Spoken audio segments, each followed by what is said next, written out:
बिस्मिल्लाहिर्रहमानिर्रहीम। अस्सलाम वालेकुम प्यारे व्यूवर्स। तो आज जैसा कि आप देख रहे हैं ये सॉस तैयार हो रही है। बहुत ही आसान है और इतनी कम चीज़ों में घर में तैयार करें, बाज़ार से भी अच्छी, साफ़ सुथरी और सस्ती पड़ेगी और इतनी ज़्यादा ये चलती है। ठीक है, तो चलें फिर बनाते हैं। एक पैन में मैंने 1 प्याली पानी ले लिया और इसी मेजरमेंट की मैंने प्याली में चीनी ले ली है। ठीक है, यानी बराबर वज़न होना चाहिए पानी का और चीनी, यानी एक बराबर ये इसको हमने नाप के रखना है। ठीक है, अब पानी के अंदर चीनी को हमने मेल्ट होने देना है। इसका हमने ना तो 2 तार बनानी है ना 1 तार, सिर्फ हमने चीनी को, शुगर को मेल्ट करना है पानी के अंदर। ठीक है, ये पक रही है। जब तक ये मेल्ट नहीं होती हमने चम्मच मुस्तकिल चलाना है ताकि ये इधर उधर जम ना जाए, चिपक ना जाए या इसका रंग डार्क ना हो जाए। मुस्तकिल चम्मच चलाएं, जल्दी ये मेल्ट हो जाती है। फिर जो बाकी चीज़ें हैं वो हम डालना शुरू करेंगे। तकरीबन 12-13 जो हैं मैंने वो लहसुन के जवे वो बारीक क्रश कर लिए थे। ठीक है, ये चीज़ें आप पहले से करके रख लें। लहसुन के जवों को बारीक आपने पीसना नहीं है, सिर्फ क्रश करना है। ठीक है, ताकि उसके चंक्स आए, वो बहुत ही अच्छे और टेस्टी लगते हैं गार्लिक सॉस की तरह। ठीक है, पहले हमने चिली फ्लेक्स 2 चम्मच से बड़े 2 चम्मच आप बस ले लें खाने के। ठीक है, ये चिली फ्लेक्स ले लिए। ये 1 चम्मच बड़ा हमने खाने का पेपरिका पाउडर या कश्मीरी लाल मिर्च। इसका तीखापन तो नहीं होता, सिर्फ ये कलर के लिए होती है। ठीक है, बाज़ार जैसा कलर देने के लिए हमने इसके अंदर ये कश्मीरी लाल मिर्च या पेपरिका पाउडर ये डाल दें आप। इसको शुरू में इसलिए डाल देते हैं ताकि मिर्चों के जो बीज होते हैं वो भी ज़रा गल जाएं। अच्छा, जो 10-12 जवे मैंने, तकरीबन 12 जवे थे लहसुन की कलियाँ, उनको मैंने क्रश कर लिया था, वो मैंने इसके अंदर डाल दी है पकते हुए। ठीक है, बड़ी प्यारी अभी से खुशबू आ रही है। और ये लाजमी बनाइएगा साफ़ सुथरी घर में, और इतनी ज़्यादा ये चलने वाली है और बारबेक्यू के साथ और जो भी आप बनाते हैं इस तरह की फ्राइड चीज़ें, उनके साथ बहुत मज़ा करेगी ये।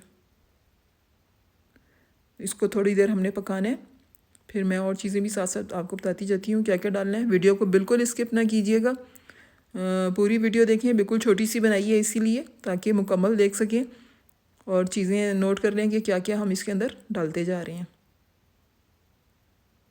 अभी मैंने चीनी, पानी, लहसुन का क्रश हुआ लहसुन और दड़ा मिर्च ये डाली हैं। ठीक है, पकने के लिए अच्छी तरह ये पक जाए। ये सोया सॉस 1.5 चम्मच ले ली है मैंने।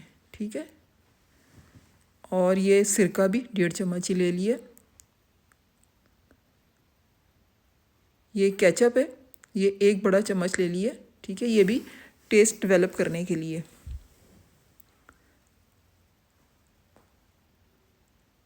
ये सब चीज़ें जो हैं ये टेस्ट के लिए हैं। ठीक है ना, क्योंकि अगर हम खाली मिर्चा डाल देते ये चिली फ्लेक्स तो इतना मज़ा ना आता इसमें। और नमक जो है वो अपने हिसाब से, ये 1/4 मैंने चाय का चम्मच डाला है, क्योंकि सोया सॉस भी, सिरका भी, इन सब में नमक है, तो नमक ज़रा देख के डालना है। ठीक है, 1/4 चम्मच काफ़ी है, नहीं तो हम बीच में इसको चख के देख सकते हैं कि अगर नमक की ज़रूरत हो तो और डाल दें। अच्छा, ये काफ़ी हद तक पक गई थी तो मैंने 1 चम्मच लिया था कॉर्नफ्लोर का, उसको थोड़े से पानी में मिक्स करके और पकते हुए अब ये मैं साथ साथ चम्मच चला रही हूँ और डाल दिए ताकि इसकी कोई लम्स ना बने, गुठली ना बन जाए। साथ साथ चम्मच चलाने, और हमेशा मैंने आपको बताया कि कॉर्नफ्लोर जो है वो तेज़ जब पक रहा हो, बहुत ज़्यादा बॉइलिंग पे हो, तब डालना चाहिए ताकि वो जल्दी से मिक्स हो जाए।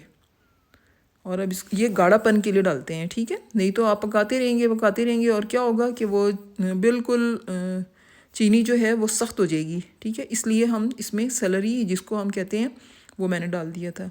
अब प्रिज़र्व करने के लिए हमने थोड़ी सी तकरीबन 2-3 चुटकियाँ हैं इसकी टाटरी की, अगर अवेलेबल है तो ठीक है, नहीं है तो कोई मसला नहीं है। वैसे भी ये क्योंकि पक चुका है तो ये काफ़ी चलेगी। पकने के बाद चीज़ जो है, अगर उसके अंदर पानी का हाथ ना लगे, पानी का चम्मच ना लगे, या जो आपका जार है वो पानी उसके अंदर ना हो, तो फिर चीज़ काफ़ी देर तक प्रिजर्व रहती है। ये देखें पक के कितनी खूबसूरत इसकी शक्ल आई है। उम्मीद है, और जायका भी बहुत इसका मज़े का। उम्मीद आपको मेरी ये रेसिपी पसंद आएगी, बना के ज़रूर देखिएगा और मुझे फ़ीडबैक दीजिएगा। फिर एक और रेसिपी के साथ मिलेंगे इंशाल्लाह। अपना ख्याल रखिएगा। मेरे चैनल को लाजमी सब्सक्राइब कर दें और उस वक्त तक के लिए सबको अल्लाह हाफिज़।